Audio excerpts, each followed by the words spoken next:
When, Mr. Speaker, to the Minister, when will this government do its job and make decisions that protect Nova Scotians? The Honourable Minister of the Environment. Thank you very much, Mr. Speaker, and to the member opposite and all members. I wish for him to review the information. The science is there to back up this decision. We made the right decision. We protected the environment, and we took basically a waste product and created a safe product. Thank you very much. The Honourable Member for Richmond.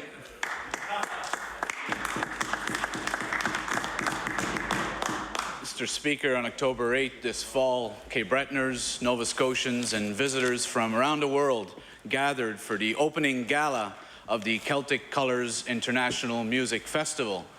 Mr. Speaker, while we would have expected that all of the visitors who gathered at the Port Hawkesbury Civic Centre would have spoken about the beauty of Nova Scotia and the changing of the leaves, instead there was the constant grumbling about the lengthy delay that took place at Monastery on the highway due to road work. Mr. Speaker, due to what we've now been told was malfunctioning lights, visitors to our province and Nova Scotians were forced to wait an hour, 2 hours and more before they were able to make it to beautiful Cape Breton Island. So my question to the Minister of Transportation and Infrastructure Renewal, if he's not prepared to apologize to all those Nova Scotians and our visitors, will he at least apologize to his colleagues, the Minister of Economic Development and the Minister of Health, who almost, and I say thankfully, Mr. Speaker, almost missed Cape Breton icon Rita McNeil and the Men of the Deep sing Working Man.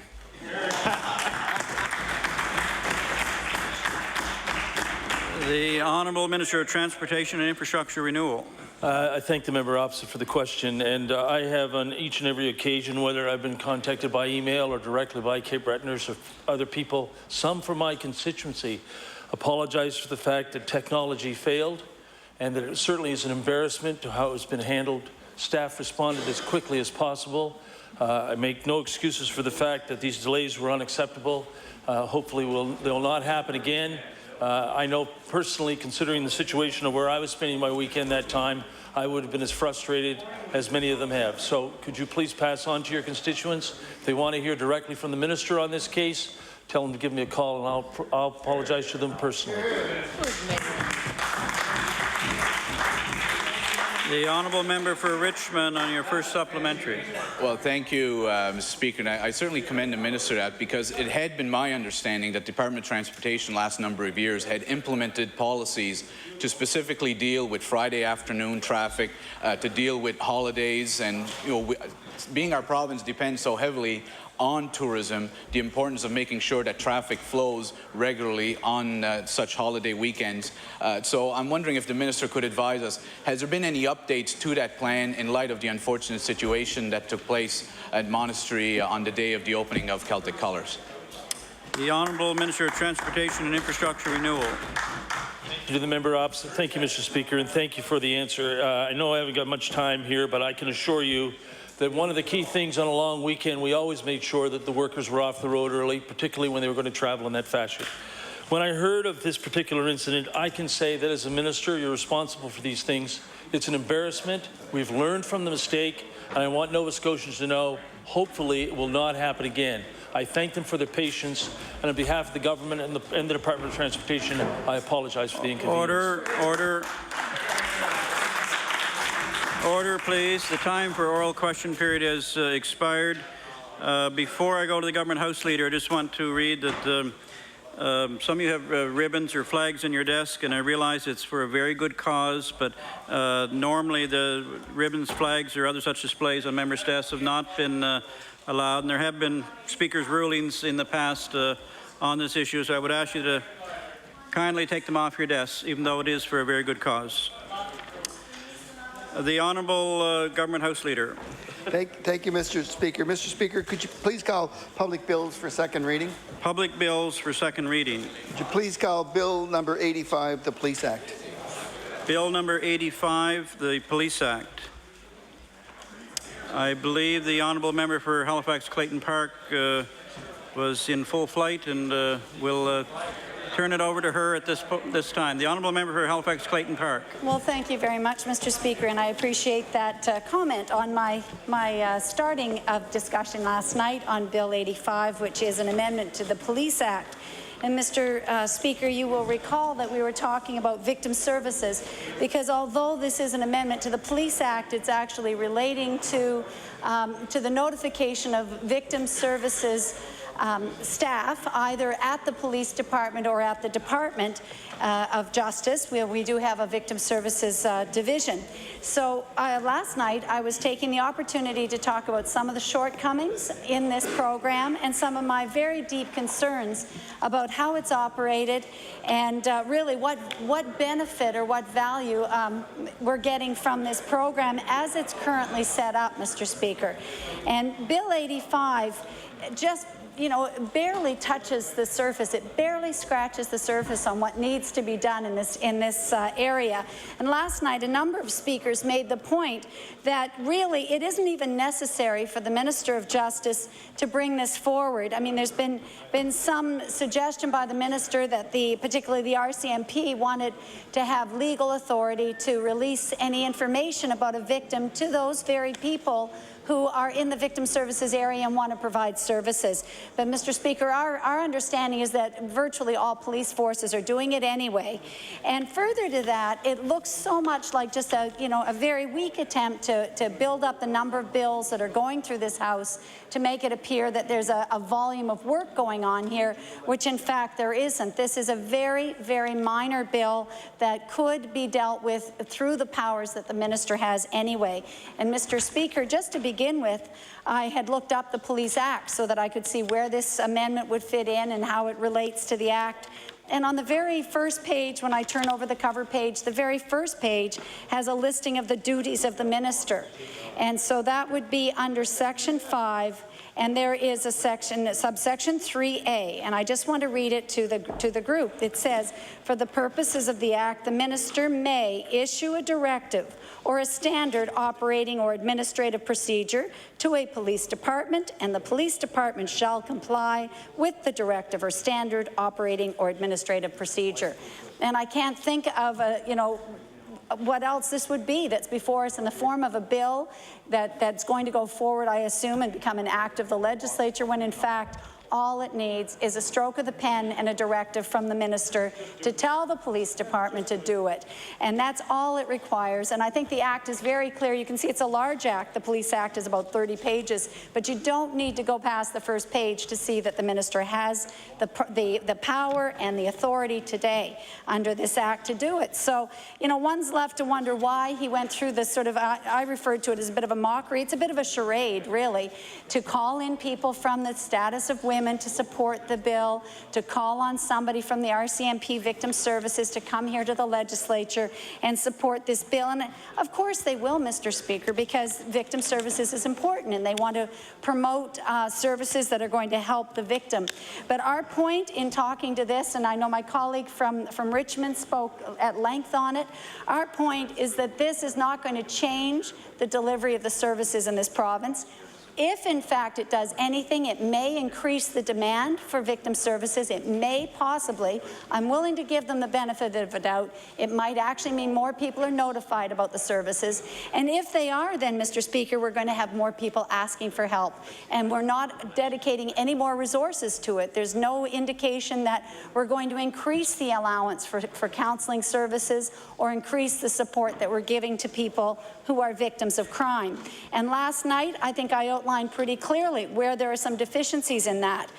Number one, we're only allowing our only form of support to a victim of crime is counseling services. When you're just immediately in the throes of a crisis and realizing that your family has been a victim and you're in trauma, you're told that what you can get, if you fill in the right paperwork and get approved by the government, you'll get the authority to seek out a counselor. And once you've done that, you're limited to $85 an hour for that counselor that you might find, or that psychologist that you'd find. And I think I made it pretty clear last night that the average cost of a counselor is between $120 and $150 an hour. So for those victims of crime who may just have paid for a funeral for a relative, who may not be able to work, which is quite likely, their income interrupted and are financially insecure, we're asking them to subsidize that counseling. So I'm really quite appalled, I have to say. What good is it, really? What good is this program if it doesn't allow people to at least get the counseling award that is on the books? Now, on the books, it says that a victim of crime can have up to $2,000 in counseling awarded to them, that amount of money. Not in their hand, but directly to the counselor that they choose. And I already went through how difficult it is for some people to choose a counselor from a prescribed list that they have to go through one by one and see if that person's available. But even when they find the counselor, the $2,000 award might sit on the table and never be touched, because the family doesn't have the money to subsidize that $85 and bring it up to the amount that the counselor actually charges for the hours counseling. So that right off the bat is such a limitation, because some people are not going to be able to access it, and they get no help whatsoever. And I want to remind the members of the House and Mr. Speaker, yourself as well, that people in Nova Scotia who receive tickets for traffic and violations other than parking pay a 15% surcharge on those tickets. And that surcharge creates a victims assistance fund. And Mr. Speaker, that fund is supposed to go to help victims. But again, is it? Is it being utilized, or is it not? I mean, if the only help we're giving people is counseling that they may not be able to access, I was saying very strongly, and I'll say it again today, I think there should be no cap on the counseling. It should depend on the severity of the crime and on what the needs are. We should not be nickel and diming victims and families. Absolutely. Thank you. The victims of crime have to fill in a form for each member of the family. Now, I will say, after I complained about this 2 years ago, the forms were condensed so that a parent could fill in their children on the same form, which was good. I mean, the old forms was one for every single relative, and it was heartbreaking and traumatic just to fill it out once, let alone multiple times. But we still have to have a different form for each different family that's related. So an aunt and uncle and their children would be a different form, and so on. A brother-in-law and a sister-in-law would be a different form. So we're asking them to do multiple forms, and each of these family members hoping to get access or an approval from the Victim Services Department.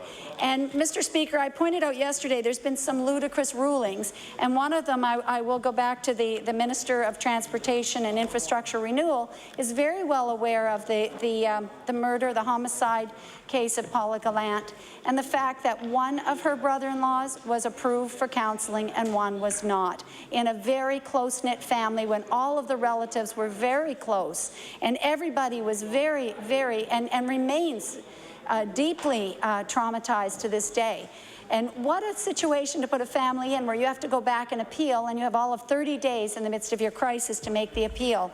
And Mr. Speaker, a number of years ago, I brought in my own private member's bill on this. It was 2 years ago, and I suggested that there be no cap on the counseling award, and that it be up to the discretion, case by case, of the director, knowing that there are families that need more help than others, and that at the same time, if you've been denied the assistance of this counseling program, and remember, Mr. Speaker, I think this counseling program, being the sole means of supporting victims, is pretty, inadequate to begin with.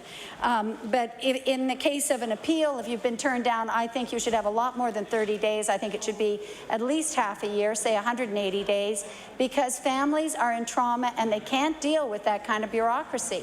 They're not in a position to turn around and start fighting with the director of Victim Services or whoever's brought them this bad news. They have bigger bigger issues to deal with, and that would be trying to keep their families together, keep themselves together in a time when they're not able to work, and so on. Mr. Speaker, other provinces in the country offer a lot better services than we do. Some of them offer compensation that allows for the lost income they've had, up to a certain limit, I will say, but they recognize that. Some victim services programs cover funeral costs. And in the case of one homicide victim whose father lived in my area, the family, had a huge cost to just simply to deal with the immediate need of a funeral, which they certainly never ever imagined they would have to do for a daughter. And the community came together and tried to help in that respect and did donate. But really, this should be something that, because through no fault of their own, they are victims of crime, we should have the compassion and we should have the concern that would allow us to direct the funds that are coming in through the Victims Assistance Fund to the victims of crime. And Mr. Speaker, it's sometimes difficult doing research on government and where monies go, but I've been trying to look at what happens to that fund, the Victim Assistance Fund. And there's a number of orders in council that you can see over the years which say very clearly, and I know last night I was asked by the chair, or the speaker at the time, that if I was reading from things perhaps I should table them, but I'd be happy to, as long as I get a copy of it myself later. But some of these, for example, in an order in council in 2000, August of 2000, it says very clearly that I want to see if I can make it a little bit shorter, but it's pursuant to this and that. It says, the Victims' Rights and Services Act is pleased to authorize an expenditure of $248,000 from the Victims Assistance Fund for payment of salaries for Victim Services Division staff. Well, that's very nice, Mr. Speaker. I hope everybody's heard that.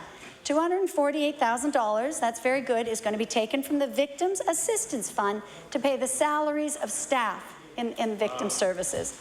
Now, I'm not going to point fingers at who is in government or why, but I say it's wrong. It's just wrong to take money that all of Nova Scotians are paying into that fund and not complaining about, because I think just like any other fund where we know it's going to a good cause, it was identified as a fund for victims, that we would expect that there is some help if your life is absolutely just turned upside down and in every way changed from what you knew before.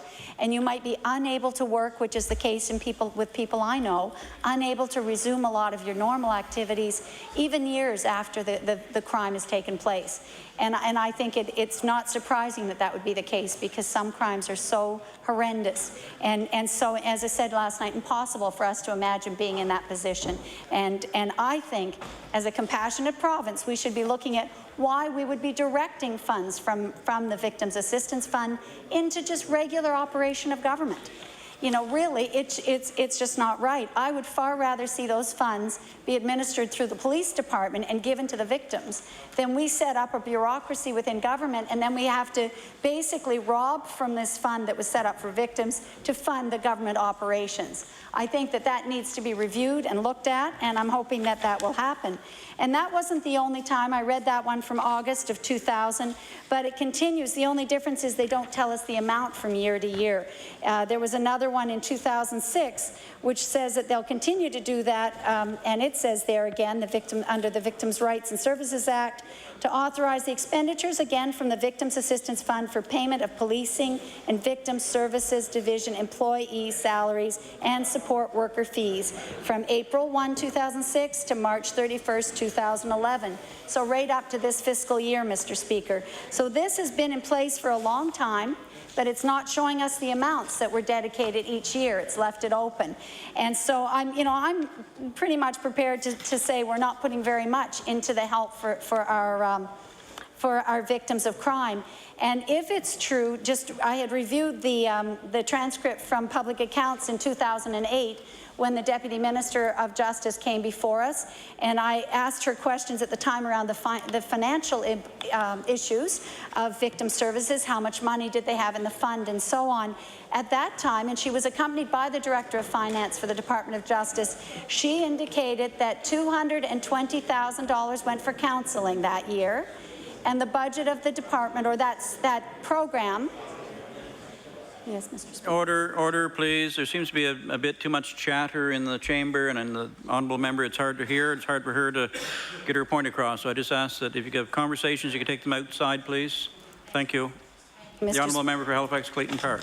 Thank you very much, Mr. Speaker. And I was reiterating from 2008 what the Deputy Minister said at Public Accounts, that $220,000 out of a budget of over $2 million, it was about $2.5 million budget, $220,000 was going to directly to this victims counseling program, which is the only one I said that provides any direct financial help to a victim of crime. We don't cover prescription costs, so if you don't have a plan and need to get prescriptions as a result of the trauma that you're suffering, we don't cover that. We don't help them with anything but the counseling award. And as I said, bear in mind, it doesn't cover the full cost of that counseling award.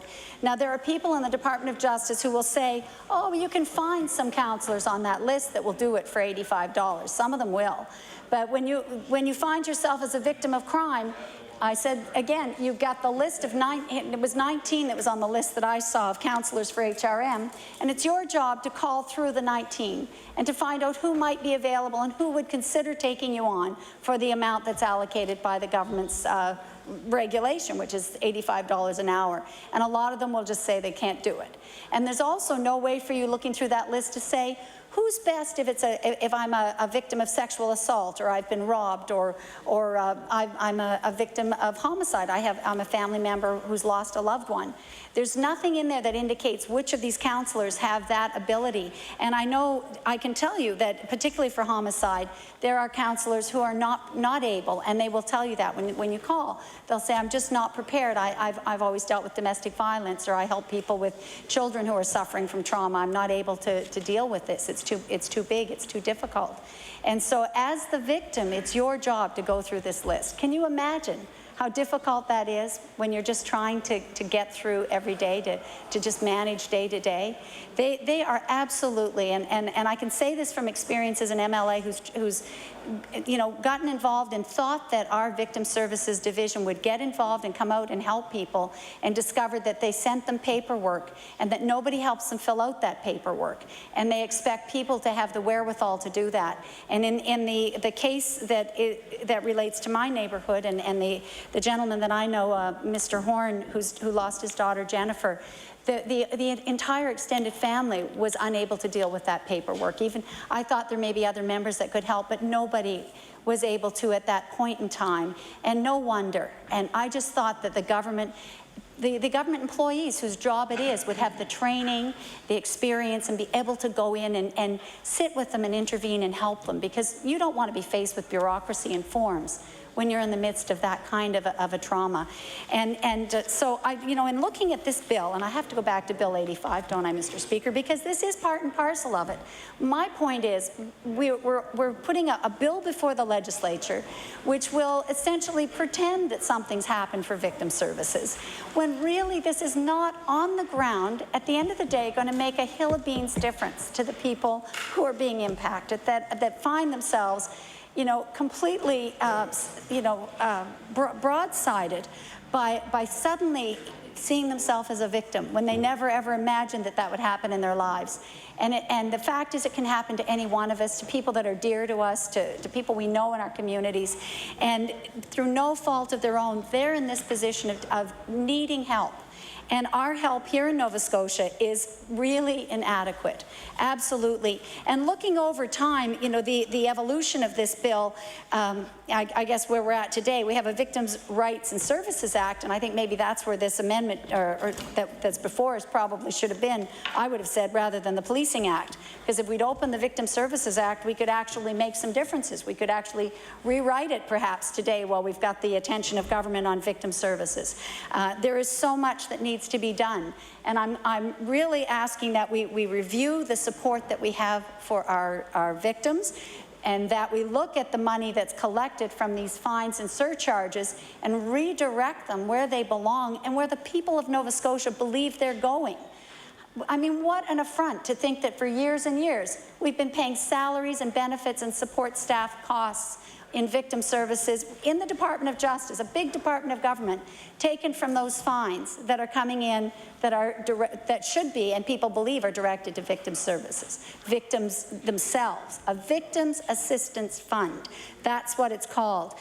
So, Mr. Speaker, I'm concerned that we're not doing that, and that it is really misleading Nova Scotians to think that we've been doing better than we actually have. And Mr. Speaker, the fact is that any MLA that ever runs into this issue where there's a victim who's come to them for some help will be very disappointed to see what is available. And you know, hopefully you won't say you didn't know, because you've heard it here from me now.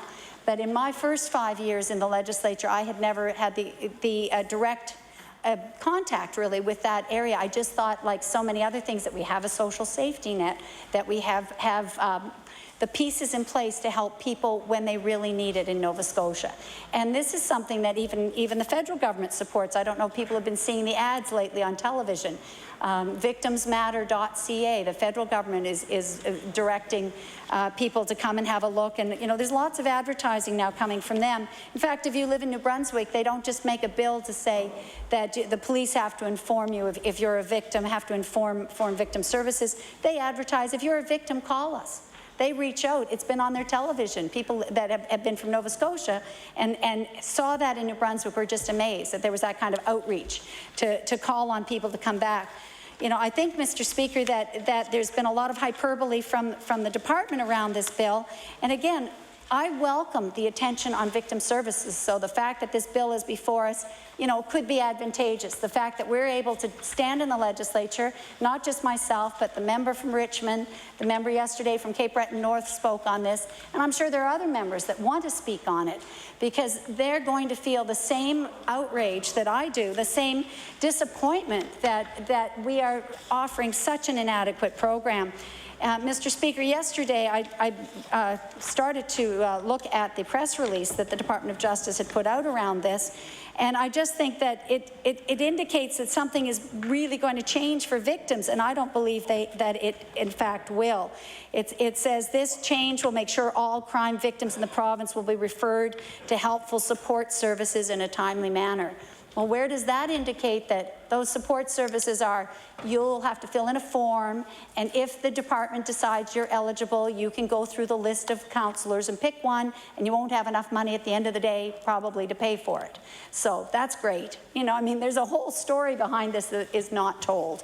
And it's, again, using wonderful words that are crafted to make it sound like something great is happening here. And it isn't. And again, any police officer would understand that when they run into victims of crime and in their work, through their work, meet those victims of crime, they offer help.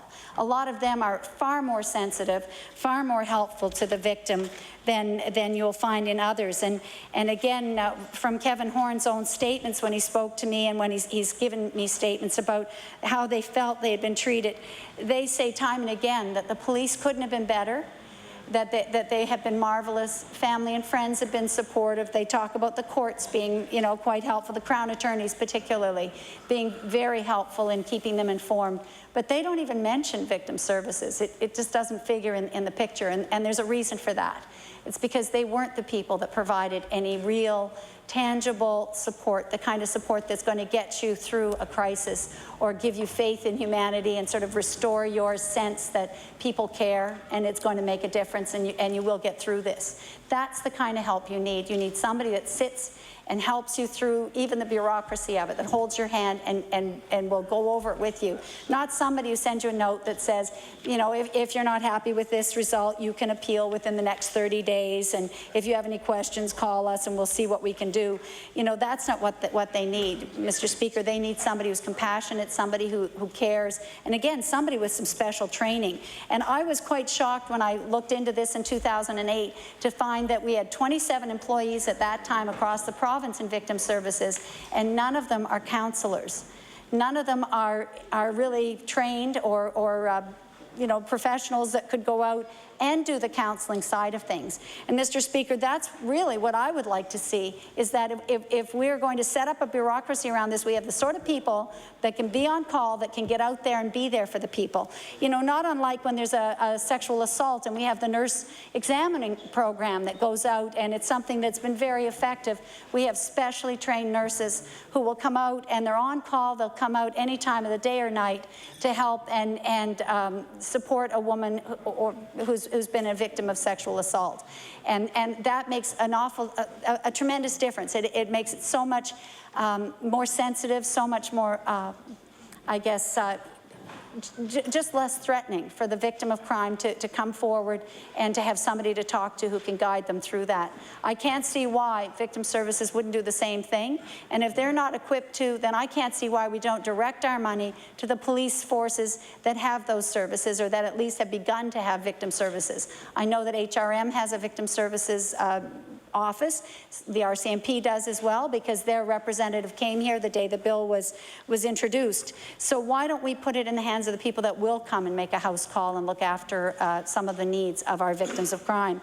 Mr. Speaker, the entire bureaucracy we've built up around victim services, as I said, has about 27. A couple of years ago, it was 27 employees. A number of offices, I think 4 offices in the province that are maintained. And remember, a lot of the money going from our Victims Assistance Fund to help subsidize and pay for those salaries. And so rather than going to the people it needs, it's going somewhere else. Mr. Speaker, I'd like to see that changed, and I'd like to see the amount of money adjusted. If you want to leave the $85 cap on per hour, I would say there needs to be another avenue for people who simply can't access the counseling at all, that they be forgiven that, and that the full hour cost be paid for those victims. I know that the Minister of Health is here, and the Minister of Community Services, and they understand that if you don't intervene at that time, if you don't intervene when somebody is in that moment of crisis and start to help them, you're going to have so many costs down the road. I mean, really enduring mental health problems, anxiety, people unable to go back to work, people financially really ruined. The risk is there that you would be financially ruined as a result of a horrendous crime, because not everybody can just pick up the pieces and go on, you know, well, it isn't in a normal fashion. There is no normal. That's what people have said to me. There's no normal after somebody has murdered your daughter, or after you've lost a loved one, you know, in a way that's never to be expected. So what I'm saying is, having a proper, well-funded victim services program in place is another one of those examples where you intervene early and help people so that they don't end up in your mental health courts later, or on community services, or later on in some sort of health crisis. So I'm just saying it has a lot of implications. There are often children involved, and they need counseling. They need special services. So we need to be able to respond a lot better than we have been up to this point in time. And Mr. Speaker, I'm very anxious that all members of the House and especially the Minister of Justice listen to what the reality is, and as best as I can explain it. And I can tell you that I feel completely inadequate to talk about the experiences that some of the people have had that have come to see me. I'm trying to reflect to you how devastating it is, but words don't really ever do it justice to really say what those families are going through. But I think all of us are sensitive enough that we can try and put ourselves in that person's shoes and say, what would that be like? And would I be able to be satisfied with a partial award for part of the cost of counseling? Would that help? Would I feel that that's a just society?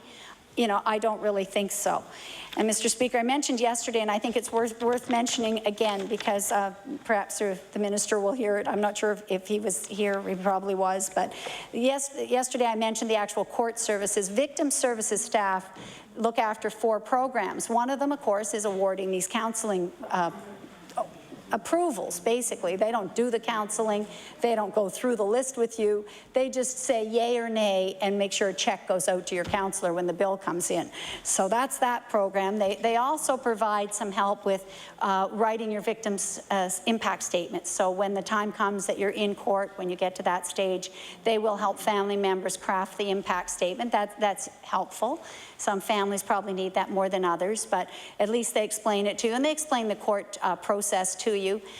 From my experience of talking to my friends, what I've heard is that it was really the Crown attorneys that were the prosecutors really who were the help in that case. They were the ones that gave them a lot of advice. But we have victim services that you can turn to as well. They have a children's program as well where they help children who are going as witnesses or have to attend court. So, you know, there are some useful things going on there, but I just don't think it's well managed. I don't think it's working. And my example of that was that after more than 40 or I think it was close to 50 visits to court, the Horn family were there for the final day when they would give their victim impact statements, when they knew they would have to face the media, when it was the culmination of more than, as I said, far more than 40 visits to court, each and every one of them being an absolute wrench to their life, just a terrible effort to get there every single time. And they were determined to do it, you know, really for their daughter Jennifer. They were determined to be there every time. And on that final day, after all was said and done, and they'd finished the day, somebody passed them a form, which I'd be happy to leave as well with the clerks. It's the Victim Impact Statement Travel Fund Claim Form. So you can claim your travel and your parking and your meals for the day that they were there. And it was all nicely filled out for them. It's typed in, all the official information was typed in, but they got it at the end of the day. They'd already paid for their lunches. They didn't have any receipts. They'd already, you know, come and gone. I mean, frankly, they had no receipts, so they got nothing to claim. Why wouldn't somebody have explained that earlier on? What's the point of having a form like this? You know, I raise it, it's not that it's a lot of money. The point is we have a form like this and we don't tell people till it's too late. And how do they feel at the end of the day?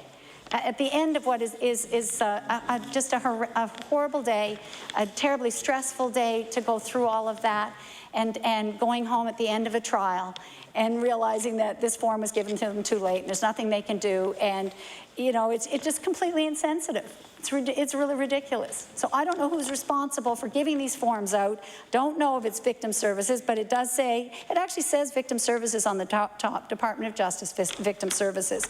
So, you know, that's the sort of thing that I think is just not serving people that are going through the crime. Did you want me to no. You know, I'm doing pretty good. You're doing fine. Thank you. Anyway, Mr. Speaker, I think those are very important things that we need to look at, and to stress that area needs to do better. And if we're spending $2.5 million a year on victim services, we can do better. And I know that there have been some changes, so I want to acknowledge a couple of things that did change. I mentioned that instead of doing a single form for each one of your children and your wife and yourself, you can now do a single form for a family. So at least one, what would you call that?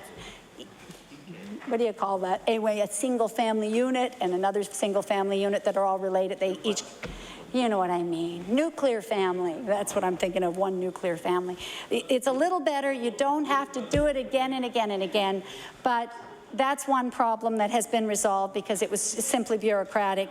Another problem was that it was $65 an hour 2 years ago, and there was an allowance to raise it to $85. I acknowledge that, and I know that I had spoken, you know, quite a bit to the Deputy Minister at the time, and they were trying to find a way to make it better.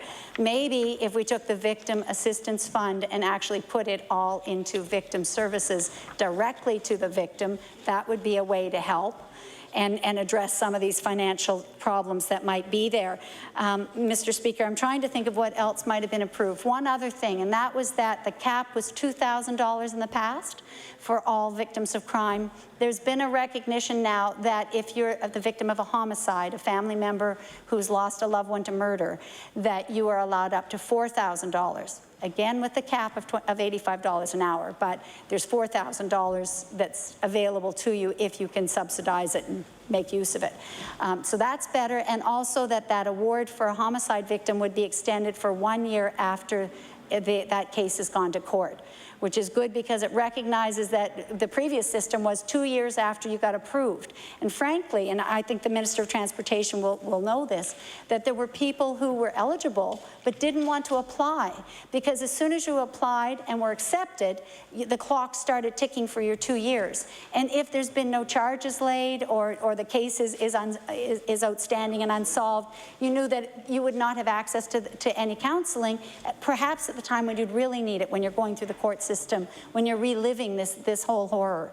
So that was not fair either to victims of crime, that they would be literally, having to not get help in the initial years or months that they're in trauma because they think they had to wait until something had progressed in the case. So that is something that had improved, but we still have caps in both cases.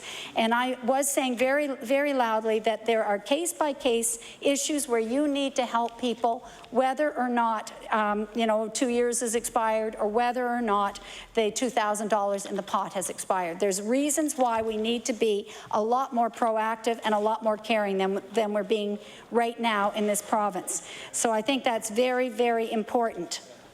Mr. Speaker, the bill before us really needs to be expanded. It needs to include a lot of other changes. It needs really, in fact, I would suggest a bill that said that we should review the entire way that we're allocating victim services, and we should definitely review what services we're providing.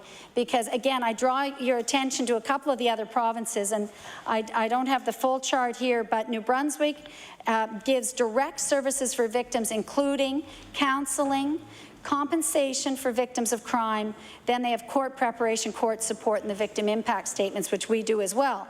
But I don't see any compensation at all in our plan. In Prince Edward Island as well, they do more than we do. In ours, it is just simply the compensation for counseling. That's all that shows up in this province-by-province overview. It's an overview of victim services across Canada. In Prince Edward Island, it's a little clearer. It says that the staff investigate claims for benefits up to a maximum of $15,000 for one victim. Compensable expenses include costs incurred as a result of personal injury or death, including wages or salary lost. And I can tell you that happens. It's happening across our province, that people are not able to go back to work or have lost their job or unable to focus and be able to return to work. They just can't do it. And yet that means financial ruin and no help from our government. Anyway, and at least in Prince Edward Island, they say that there's an amount up to $15,000 that would be to compensate you for that. It said because of the injury, medical costs or dental costs, pain and suffering, reasonable funeral expenses, and counseling costs. So our program is clearly not in line. I'm not even going across the whole country, Mr. Speaker. I've looked at PEI and I've looked at New Brunswick, and you can see very well that both of them are better than we are here today. And I think that we need to understand that people can be devastated and that they're not getting the help they need.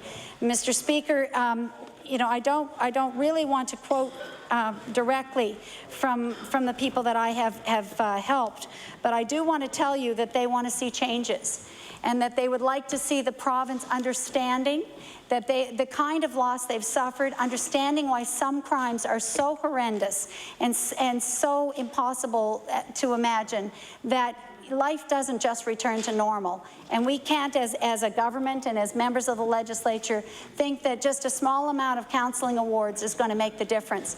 We need to be able to be a lot more proactive, and we should be looking at the harm that's being caused, because I can tell you people right in our province today are looking at Canada Pension Plan disability because of the result of this kind of as I say, terrible occurrence in a person's life. And that there are so many victims from one crime. There can be so many victims that are impacted. To find yourself having to look at social assistance or long-term disability through Canada Pension is really a terrible outcome for a family at the end of the day after they've already lost so much. So I think that the call for this bill is to say this bill is no more, bill number 85 is no more than just window dressing, and it's not very exciting window dressing. It just barely touches the surface of what's needed. The minister could make this decision all on his own with a directive, as I pointed out, from the Police Act. He has the powers. In fact, his duties include that, and he has the authority over the police services. So he doesn't need to be here today with a bill that just simply directs police officers to tell people about victim services. Because I'm here to tell you victim services isn't filling the bill anyway, and that we need to make it a worthwhile program that's going to help victims of crime, and we need to look very seriously at what money is coming in through the victim assistance fund, through those levies, those basically a tax on our fines, and find out what is being directed to help victims of crime in this province. Mr. Speaker, we've had I think overall the number of crimes may be declining, but we have had in 1 year alone 11 murders in 2008 in that year.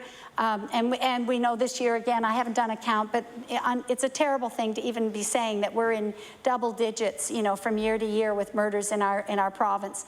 And every single time that happens, there are parents and loved ones and children sometimes and extended family who are just, absolutely their lives are torn asunder. So I want to make the point that we need to really look much more in depth at this program, and the very fact that this bill is so meager and it really becomes nothing more than one number that you can mark off, tick off that, good, we passed another bill, and at the end of a session we'll say we passed 20 or 30 bills. And I just, wish that the media and the public looked at the depth of these bills. Sometimes there's so little. Mr. Speaker. Yes. Oh, I think perhaps my time is 1 minute. Oh my gosh, my time is almost up. So, Mr. Speaker, I think I've made my point. I hope that the members of the legislature as well, my colleagues, have listened as well, and that they see this as something that we collectively can make a difference about. And I would hope that it's given us all pause for thought, and I would hope that there'll be support to make some more substantive changes to victim services. Thank you very much.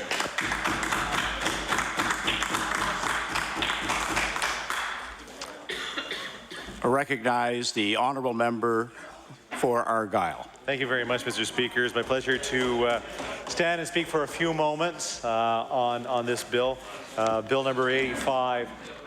And I know the member for Richmond would like me to stand for an hour, or maybe do it in French, but I'm going to stay away from that one.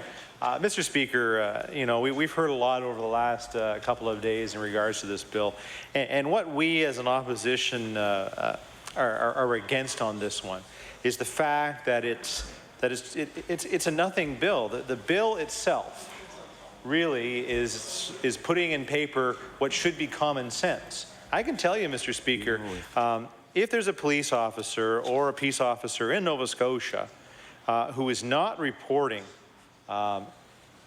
issues of victims of crime, well, then they shouldn't be a peace officer, and there shouldn't be a police officer in this province. This is common sense. So what we as an opposition say is that there's an opportunity lost by presenting a bill that really says nothing. Mr. Speaker, when it comes to the issue of victim services, we should be doing more, as the member for Halifax Clayton Park is saying. We should be doing more for the victims. And even better, Mr. Speaker, we should be trying to prevent the crimes to begin with, so that no one will have to experience being a victim of either a heinous crime or other. Mr. Speaker, I'm going to talk to two people from my community, and I will use their name. I will not use their names because I don't have their approvals on it, but I'll use as examples of victims of crime, and how, in my mind, I think victims should be stepping up to the plate to help them. One of these has been helped, and I can thank the Minister of Justice and his staff for helping when I presented the information to them. And I'll present this other information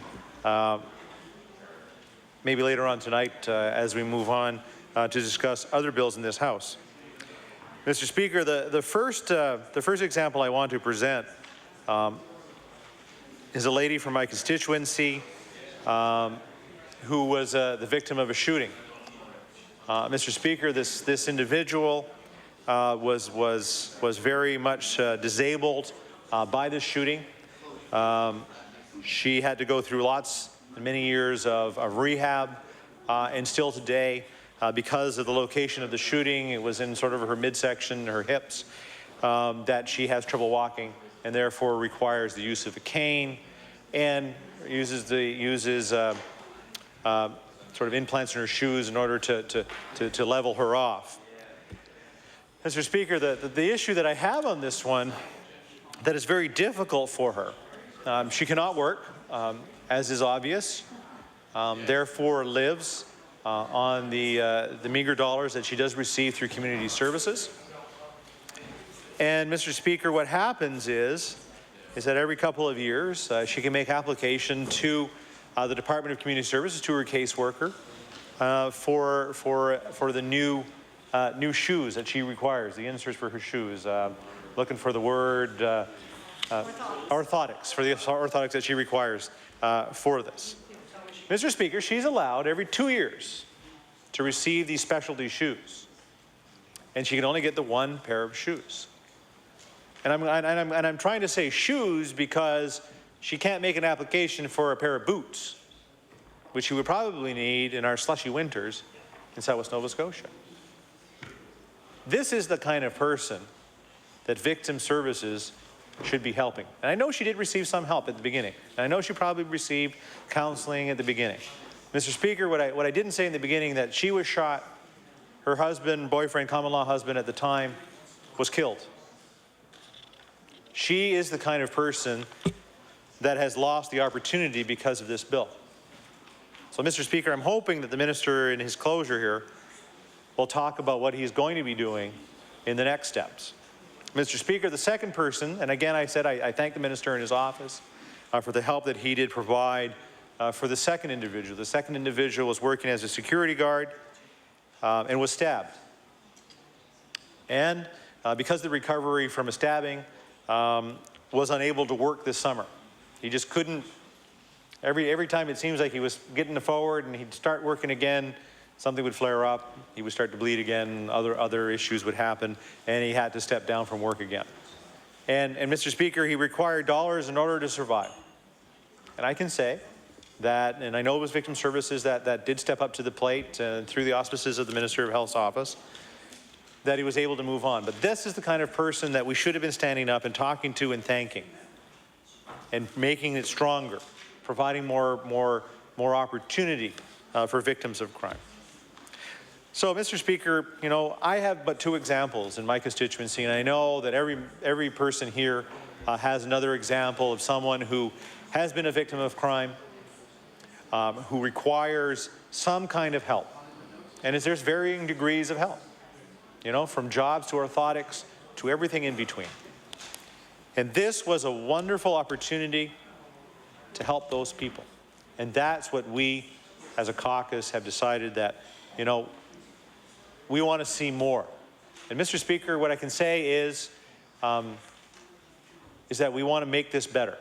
We want to be able to provide other amendments to this bill as it goes through the process of this House, as it moves to law amendments and again to third reading, and provide things that are going to help people like the two people that I talked about, like the people that the member for Halifax Clayton Park talked about, from the issues that the member for Clayton Park has talked about as well. The member for Clayton Park has presented her information very well, and I know that I talked to the member for Dartmouth North, or not Dartmouth North, but Cape Breton North, and he says, you know, anytime that when he was Minister of Justice, that anything that was presented to him by the member for Dartmouth, for Halifax Clayton Park, that he was more than happy to work with her because it was very constructive, it was very well researched, and it was things that we should be able to move on. So, Mr. Speaker, I'm going to say that through this process, we as a caucus will support this bill to the next part in this debate. But, Mr. Speaker, we will be presenting some amendments to make this bill better, to make sure that it helps the people that deserve the help, and those are the victims of crime. Thank you very much, Mr. Speaker.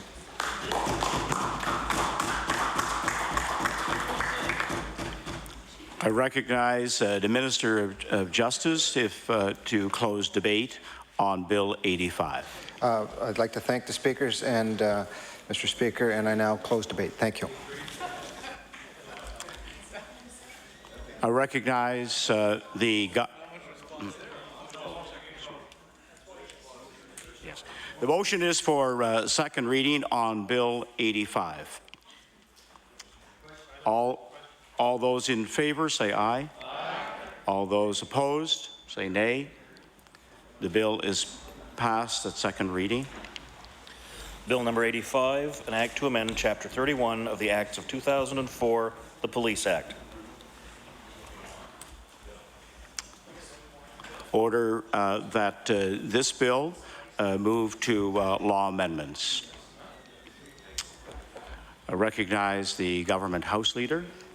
Thank you, Mr. Speaker. Mr. Speaker, can you please call Bill number 83, the Fisheries and Coastal Resources Act? I recognize the Minister of Fisheries. Thank you very much, Mr. Speaker. Mr. Speaker, I'm pleased to rise with respect to the second reading of Bill number 83, the amendments to the Fisheries and Coastal Resource Act. Since 1997, this Act has laid out the structure for sound and the sustainable development of Nova Scotia's coastal and inland fisheries. We have a big responsibility for the careful use of our freshwater resources and for the care of the fish and their habitat. That's so all Nova Scotians, whether they are anglers who like to spend an afternoon sport fishing or commercial fishers who rely on these resources to make their living, can enjoy our provincial waters. Mr. Speaker, these proposed amendments will improve how we understand and implement the Fisheries and the Coastal Resources Act.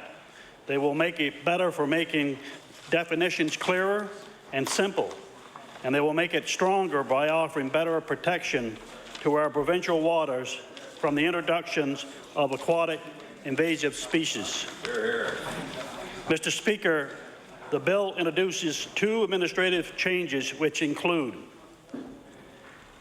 adding a definition for the term fish products, a term used in the Act but not previously defined, and updating the definition of marketing to more concisely and accurately reflect the applications and the intent of the Act.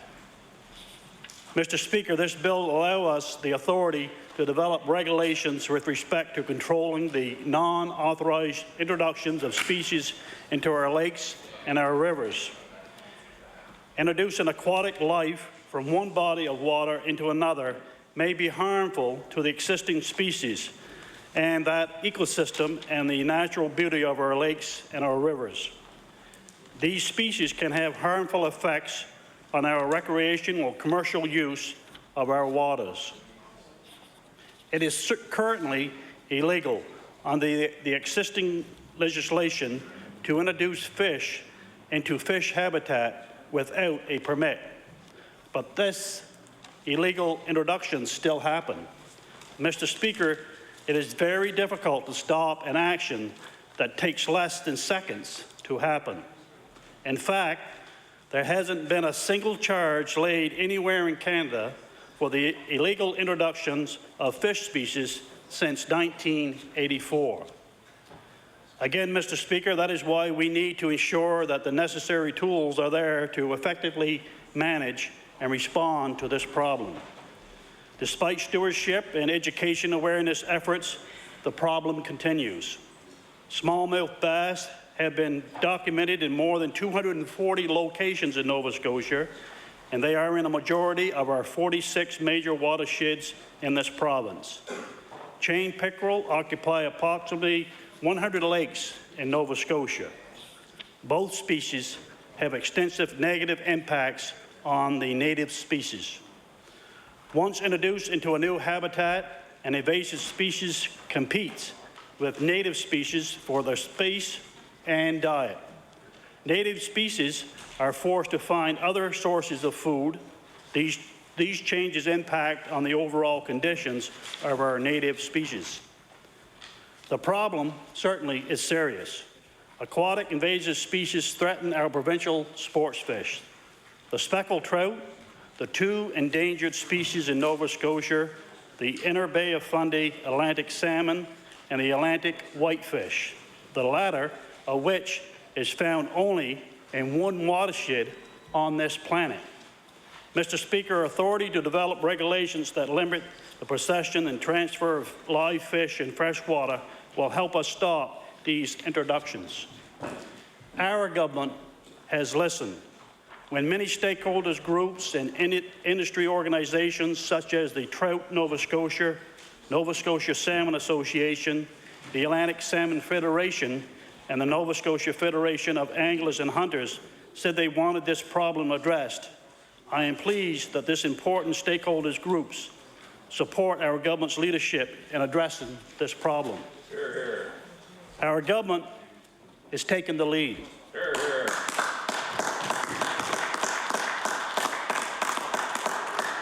Mr. Speaker, to ensure our resources are healthy and well managed for the overall economic well-being of people who make their living from inland resources or enjoy the recreational benefits. Our provincial waters, our oceans, our lakes, rivers, and streams play a very important role in our province's economy and our history. That is why we're moving to strengthen how we administer the Fisheries and Coastal Resources Act, and in doing so, we are improving how we manage our resources and protecting them for the present and future generations. Thank you very much, Mr. Speaker, for the time tonight.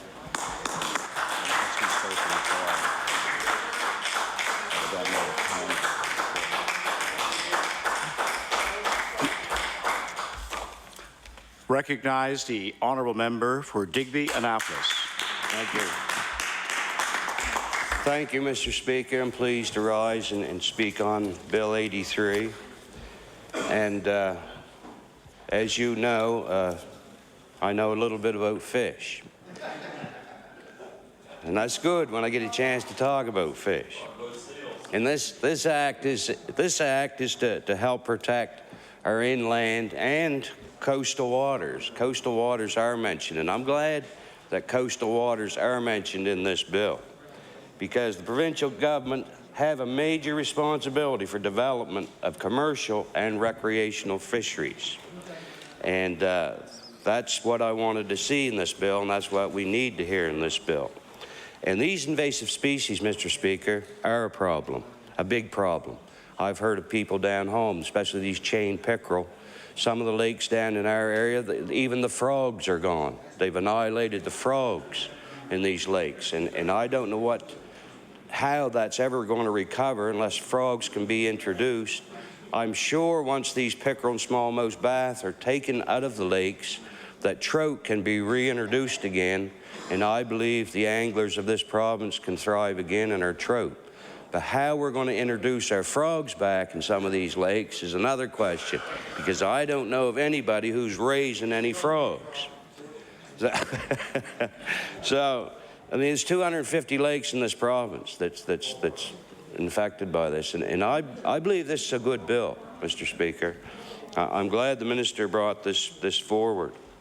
But what I did hear in one of his speeches was that they was just going to raise the capture rate from 5 of these, especially the chain pickerel, 5 to only 25 fish can be caught.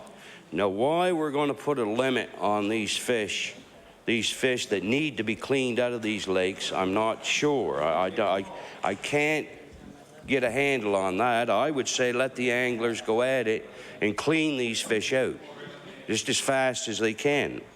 And I think the anglers in the province would be pleased to be able to do this. And I want to state again, Mr. Speaker, that this bill does state inland and coastal waters. So I want to talk about other invasive species. Not only our lakes that have problems, and I can see how we can correct this in our lakes. Like I say, again, I don't know about the frogs, but I know how we can put our natural fish back in there of the trout. I mean, intercoastal waters, we have the tunicate, we have the green crab, and this is all brought from foreign countries in ballast water. And these are invading our coast. What this bill will do to protect the commercial fishermen on the coast, I'm not sure. There's got to be a way that we can clean up this tunicate and these green crabs also. I mean, I heard a story the other day that somebody was trying to catch these green crab, and they was catching too many, and they were fined for catching these green crab that are invading our shores, that's raising havoc with our other species. So that's something that I believe that the minister can look at, and maybe this bill can help him do that. I want to talk about another invasive species too, and this hasn't been talked about for a while, and it's the seals. And I need to talk about them because they're one of the greatest invasive species of our coast. One of the greatest. In Atlantic Canada, I mean, these invasive species, I'll tell you why they're an invasive species. They're a natural species to our coast, but there's so many, the population has grown so big in the north and up our eastern shore from Halifax up, but these gray seals especially have invaded the Bay of Fundy and the American shore where they've never been before in history. Mr. Speaker, our coastal fishermen, inshore fishermen in 30-foot boats have to go offshore 12 hours to catch a fish. 12 hours to Browns Bank, down out of the Bay of Fundy, because they cannot catch a fish, a commercial fish, inshore anymore.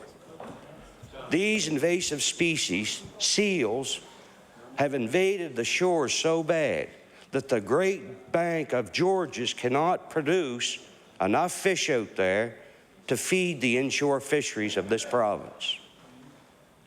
Georges Bank always fed the shores of Nova Scotia.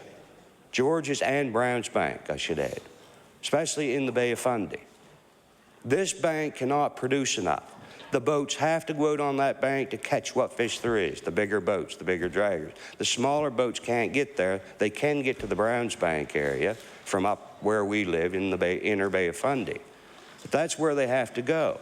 There's not enough fish in the inshore waters to feed both the invasive species and the commercial fishermen. But yet we want to see these seals stay there. So what is this bill going to do to protect our inshore coastal fishery, our traditional fishery, our haddock, our cod, our pollock, our halibut, the fin fishery of our inshore coastal fisheries that we don't have anymore? We have hundreds of licenses around this coast, ground fish licenses, long line licenses, and everybody's setting ashore on the bank, most of them twiddling their thumbs because they can't go make a living with them. Thank God for the lobster fishery in Nova Scotia. Thank God for that. And they're smart enough to stay clear of these invasive species of seals. The lobsters are.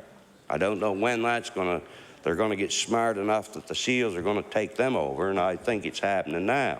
I believe it's happening. I know it's happening because my sons throw these small lobsters back over, and the seals dive to get them before they can get back down to the bottom where they're safe. I don't know how long that'll happen. And we got 8 million seals out there and growing. Growing.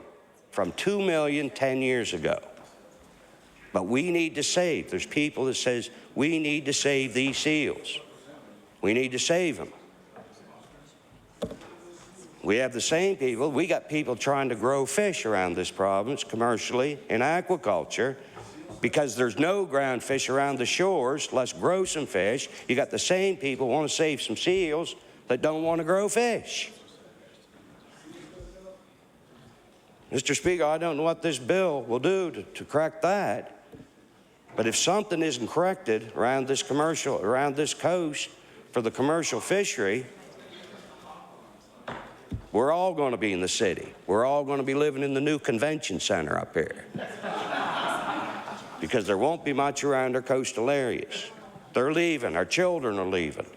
They're young, sweet. They're sweeter than the pups of the seals. And they have to pack up and leave.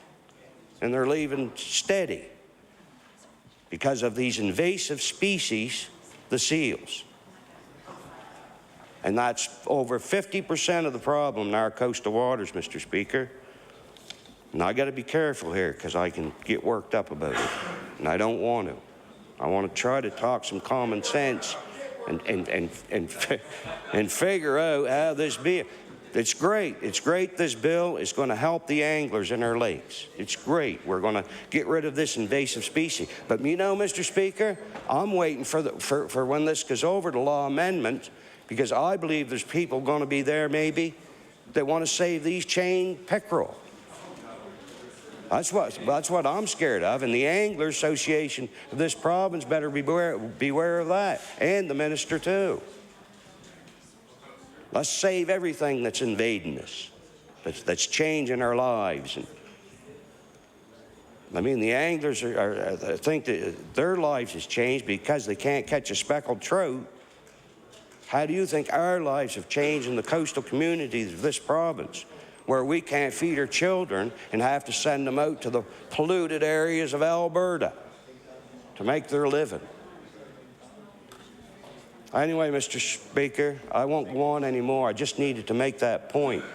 And I hope and pray that the minister can shove this bill on or approve this bill and make this bill do something about all the invasive species of this province, not just our lakes. That's the point I needed to make, and hopefully I've done that. And I'm looking forward to this going to law amendments, and we'll be interested to see who is there to speak on this. With that, I'll take my seat. Thank you, Mr. Speaker.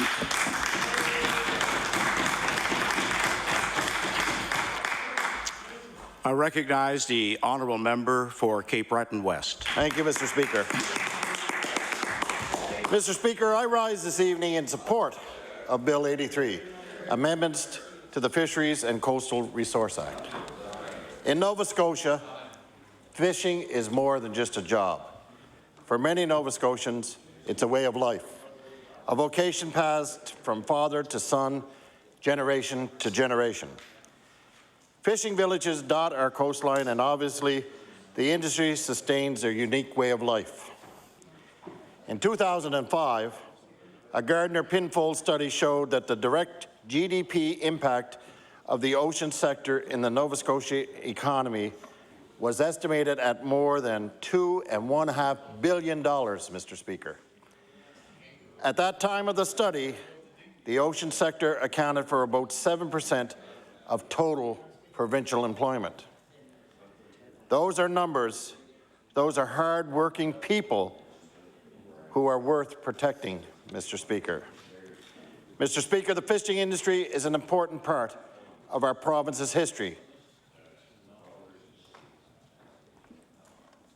And are we, on this side of the House, we support legislation that ensures that this will still be a part of our future for many years to come. We support legislation that protects Nova Scotia's resource, especially against the dangers of an invasive species of fish. Already, Mr. Speaker, fishers and sport anglers across Nova Scotia have expressed concerns about smallmouth bass and chain pickerel.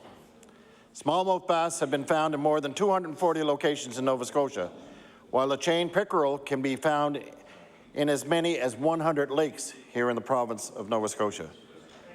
Both species are not native to Nova Scotia, and they pose a threat to native species such as the speckled trout and two endangered species, the inner bay of Fundy Atlantic salmon and the Atlantic whitefish. Now, Mr. Speaker, as I understand it, this legislation gives enforcement officers more authority to prevent the transportation of live fish from one location to the other.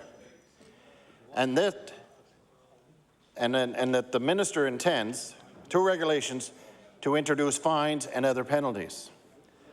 On this side of the House, We hope that the fines and penalties are meaningful, that they are deterrents to those who want to bring non-invasive, non-native species into Nova Scotia, and they match the seriousness of the offence. Mr. Speaker, we need only look at the Great Lakes to see the damage that foreign species can do. More than 87 non-Indigenous aquatic species have been accidentally introduced in the Great Lakes in the 20th century alone. Zebra mussels are a stark example of the explosive growth potential of non-native species. They were first discovered in the Great Lakes in the 60s. Just 1 year after the introduction, Mr. Speaker, their population was estimated to densities of 35,000 per square yard, or 30,000 per square meter. Mr. Speaker, many scientists believe that the changes to the Great Lakes ecosystem caused by zebra mussels are more significant than the changes caused by nutrient and toxic landings and loadings combined. Mr. Speaker, I know that these changes give our province the power to control the non-native species that are already here and to prevent the further introduction of invasive species. I hope that they are effective enough to prevent this kind of invasions that now plague the Great Lakes and many other lakes and waterways across North America. Mr. Speaker, to wrap it up, I'm pleased to support Bill 83. Earlier today, the Minister of Fisheries had a resolution regarding a company in Lewisburg with their awards they have won for shrimp. I also had one for that same company with their awards for crab. That cannot be continued if we don't protect the resource that's so valuable for this province. I'm pleased to support Bill 83. It's a positive step forward in protecting an integral part of Nova Scotia and to preserving a time-honored way of life as a fisher person. Thank you, Mr. Speaker.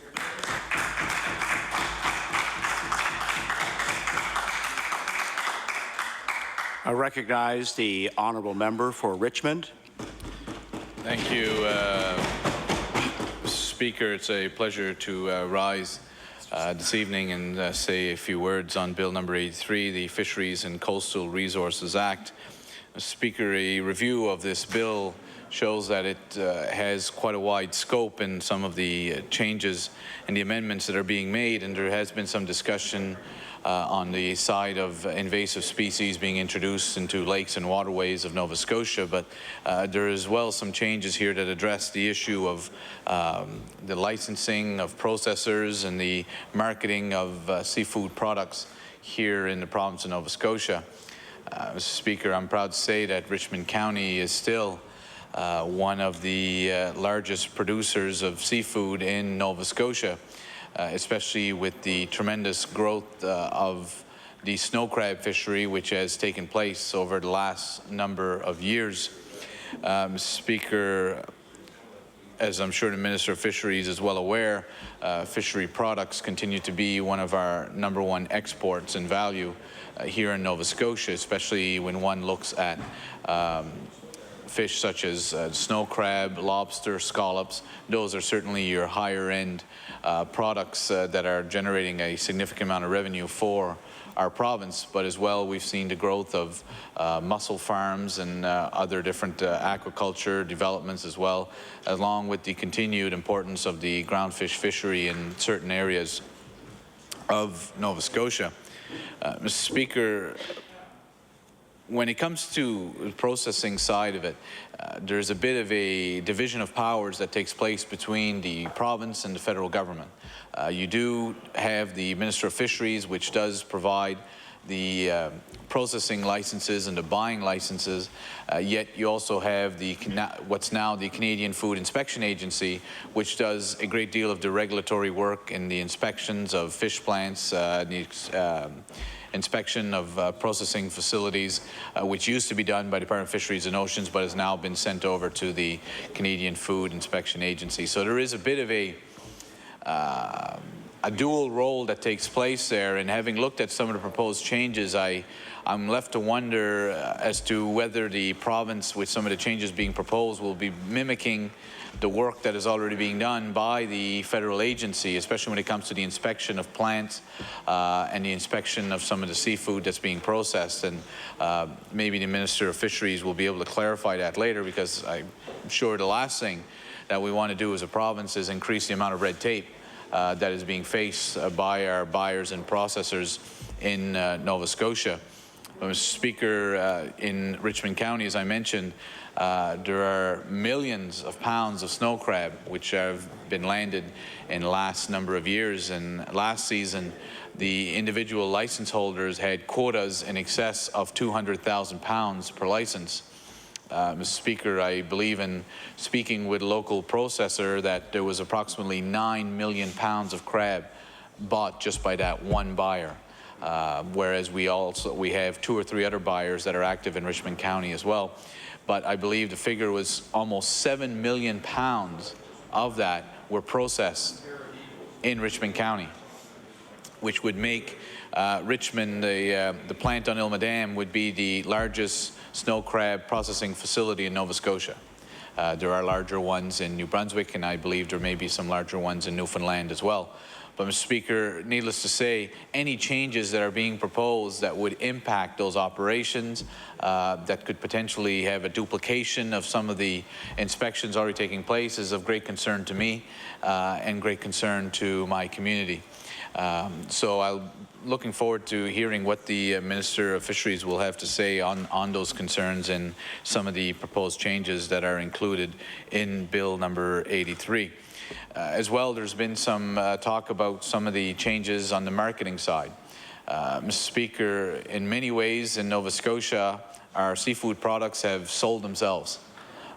We've had to do very little in order to identify markets, because as a province and as a government, because for the most part, buyers and processors have been able to do that themselves. But there has been, I know, a renewed effort, especially with the collapse of the price of lobster in southwest Nova Scotia last year, that new initiatives were developed to try to find more markets for our seafood products, especially lobster, and try to find a higher value for that product as well. Mr. Speaker, one has to keep in mind that the whole professionalism of the fishing industry in Nova Scotia is changing. Once upon a time, fishermen were happy to bring their catch to the wharf, sell it to a buyer, and get paid for it, and that was the end. But more and more, and I'm sure the Minister of Fisheries will be aware of this, he's probably seeing more and more applications for buying licenses, for buyer licenses through his department. Because what's happening now is that individual fishermen themselves are starting to buy from each other. And more, you've got individual fishermen who are looking to hold their products, especially lobster, to try to find markets themselves or wait till the price is more favorable. And you're certainly seeing that to a great extent in southwest Nova Scotia, and I know that is starting more along the lines in my area as well. Whereas fishermen are now saying, what can I do to try to get a better value for my product? What can I do at possibly finding new markets for my product, rather than solely relying upon the local buyer to accept all of that responsibility? So, Mr. Speaker, there is a professionalization that is taking place within the fishery, especially with younger people that have come into the profession, that are more aggressive, I would suggest, and are more innovative in trying to find a better value for their product, and certainly a better price for their product as well. So we certainly need to keep that in mind when looking at the potential changes being proposed in Bill number 83, and what role that the government can play in that as well. Speaker, to hear that Louisbourg Seafoods was recognized at a show in Brussels. You know, Mr. Speaker, I've had the opportunity to meet Jimmy Kennedy on a number of occasions, and to see where he's gone through his life to now being a major processor, being recognized in Brussels, I think that speaks volumes of how the changes that have taken place within the fishing industry in Nova Scotia, and to see a processor in Louisbourg being recognized at such an international event speaks volumes of the potential here in the province. But, Mr. Speaker, our province can't just sit back and watch this happen. We need to find a way to be there through the Department of Fisheries and Agriculture, and whether it be through NSBI or economic development, to work directly with processors at trying to identify new markets and trying to identify new technology. And I was pleased to see, I believe it was earlier this week, it was either yesterday or on Sunday, where the Minister of Fisheries did announce significant investments to a number of different processors around the province at being able to upgrade some of the technology that they are using in their processing to keep up with the times. Mr. Speaker, there's an exciting project taking place in my own community, a number of exciting projects I can speak of. At the Université Saint-Anne campus in Petit de Gras, they have a lobster project, which I know the Minister of Fisheries is aware of. I believe he may have toured it when he was in the area, but they are actually working, a couple of fish biologists that are working, marine biologists that are working on trying to actually take lobster from the larvae stage and the egg stage and grow it into a reasonable sized lobster that can then be released into the wild for it to grow.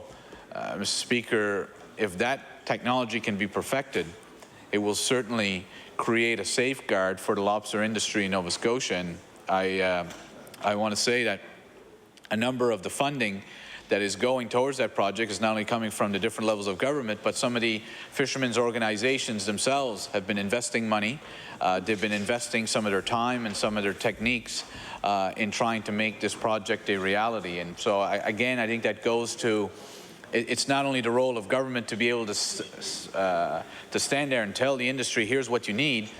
In this case, I think it's the industry itself that's moving forward with this, but there's obviously a role that I believe the government can play as a partner in this. And I think it's important with this project, for example, that there be stable funding for it, because the last thing we need is those marine biologists to be worried about where the next paycheck's going to come, rather than trying to perfect the art of being able to grow a lobster in captivity only to be released later in the wild. So that's one of the exciting projects. Mr. Speaker, I know that the project in Petit de Gras has received the support of a number of fishermen's organizations up in Inverness County and in Antigonish County, where in both those areas they've seen some significant declines in lobster catches in the last number of years, which is of great concern to them.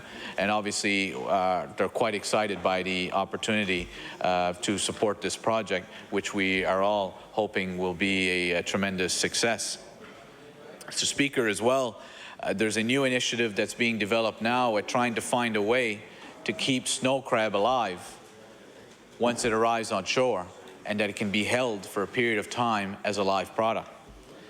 Now, I'm sure the Minister of Fisheries is well aware the price that you get for a cooked lobster being shipped overseas compared to the price you're going to get for a live lobster when it arrives overseas there's a significant difference in the price.